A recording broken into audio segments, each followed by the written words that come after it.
ஜோசப்பண்ணா, என்னடா அவ்வளவு லேட்டு? எங்க போனன்னு தெரியுமா தம்பி? தம்பி புடிங்க. தம்பி பாத்தீங்களா, ஓட்டு போட்டுட்டு வந்திருக்கேன். ஓ, இன்னைக்கு ஏப்ரல் 23. அண்ணா, அம்மா கிட்ட மட்டும் சொல்லாதீங்கண்ணா. மேட்ச் இருக்கு. அம்மாக்கு தெரிஞ்சா அப்புறம் ஓட்டு போட கூட்டு போக சொல்லுவாங்கண்ணா. சொல்ல மாட்டேன் தம்பி, சொல்ல மாட்டேன். சரிங்கண்ணா, சரிங்கண்ணா. சாய், சலீமண்ணா வந்திருக்காரு, காய்கறி வாங்கிட்டு வா. தம்பி சலாம் அலைக்கும். வணக்கண்ணா. அம்மா காய்கறி கேட்டாங்க. சரி. தம்பி சொல்லுங்கண்ணா. நான் ஓட்டு போட்டுட்டேன். சூப்பர்ண்ணா. அம்மாவும் நீங்களும் ஓட்டு போட்டீங்களா? ஓகே போட்டோண்ணா. இன்ஷா அல்லாஹ் வரேன்.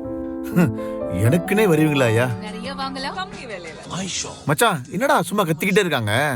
எனக்கு ஓட்டு போடு, எனக்கு சப்போர்ட் பண்ணுன்னு. மத்தவங்களை குறை சொல்றதுக்கு முன்னாடி நம்ம ஆட்சிக்கு வந்தா நம்ம என்ன பண்ணோம்னு முடிவெடுக்கணும். சும்மா காமெடி பண்ணிட்டு வை மச்சான்.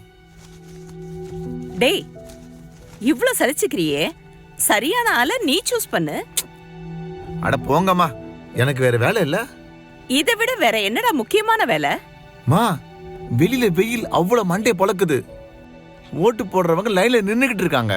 அதுக்கு நடுவுல போய் நான் ஓட்டு போட்டுட்டு இருக்கணுமா? அட போங்கம்மா.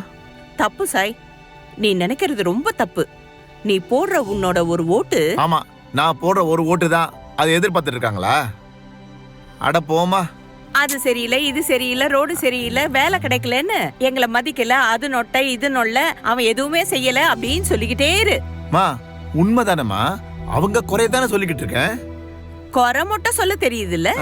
ஒழுங்கா போய் ஓட்டு போடு, என்னையும் கூட்டிட்டு போ. அட என்னம்மா நீ, ஓட்டு தானே போட்டுக்கலாம்.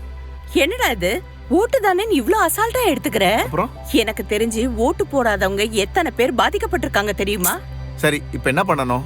தபர்ரா, எந்த எதிர்பார்ப்பும் இல்லாம 1 மணி நேரம் உன்னோட வேலையெல்லாம் ஒதுக்கி வச்சுட்டு, முக்கியமா உன் மொபைல் போனை தூக்கி ஓரமா வச்சுட்டு என் கூட வந்து ஓட்டு போடு. நாளைக்கு குறை சொல்றதுக்கு முன்னாடி இன்னைக்கு ஓட்டு போடு. நான் மட்டும் தான் அப்படி இருக்கேனா? எத்தனையோ பேர் இருக்காங்கல்லம்மா. அத தாண்டா நானும் சொல்றேன், நீ மட்டும் இல்ல. உன்ன மாதிரி நினைக்கிறவங்க எத்தனையோ பேர் இருக்காங்க. அவங்க ஓட்டு போடலனா உங்க எதிர்காலத்தை யாரோ தான் தீர்மானிப்பாங்க. உனக்கு கிடைச்சிருக்க இந்த சந்தர்ப்பத்தை சரியா யூஸ் பண்ணிக்கோன்னு சொல்றேன். நாம போடுற ஓட்டுனால நாம நினைக்கிற அத்தனையும் நம்ம வீட்டை மட்டும் இல்ல, நம்ம நாட்டோட எதிர்காலத்தையே மாத்துண்டா. இதுக்கு மேல என்ன சொல்லி புரிய வைக்கிறதுனே எனக்கு தெரியல. நீ இப்படியே சோஃபால உட்காந்துக்கிட்டு ரீல்ஸ பாத்துக்கிட்டு அடுத்தவனை குறை சொல்லிட்டு இரு. நான் போயிட்டு வரேன். ஜோசப், சொல்லுங்கம்மா.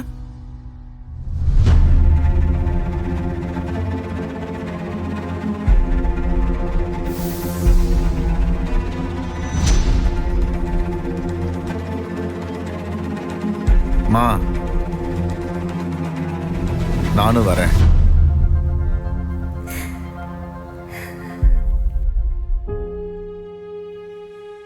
நீங்க செய்யற செயல் சின்னதா தான் தோணும், ஆனா முடிவு நாட்டையே மாற்றும்.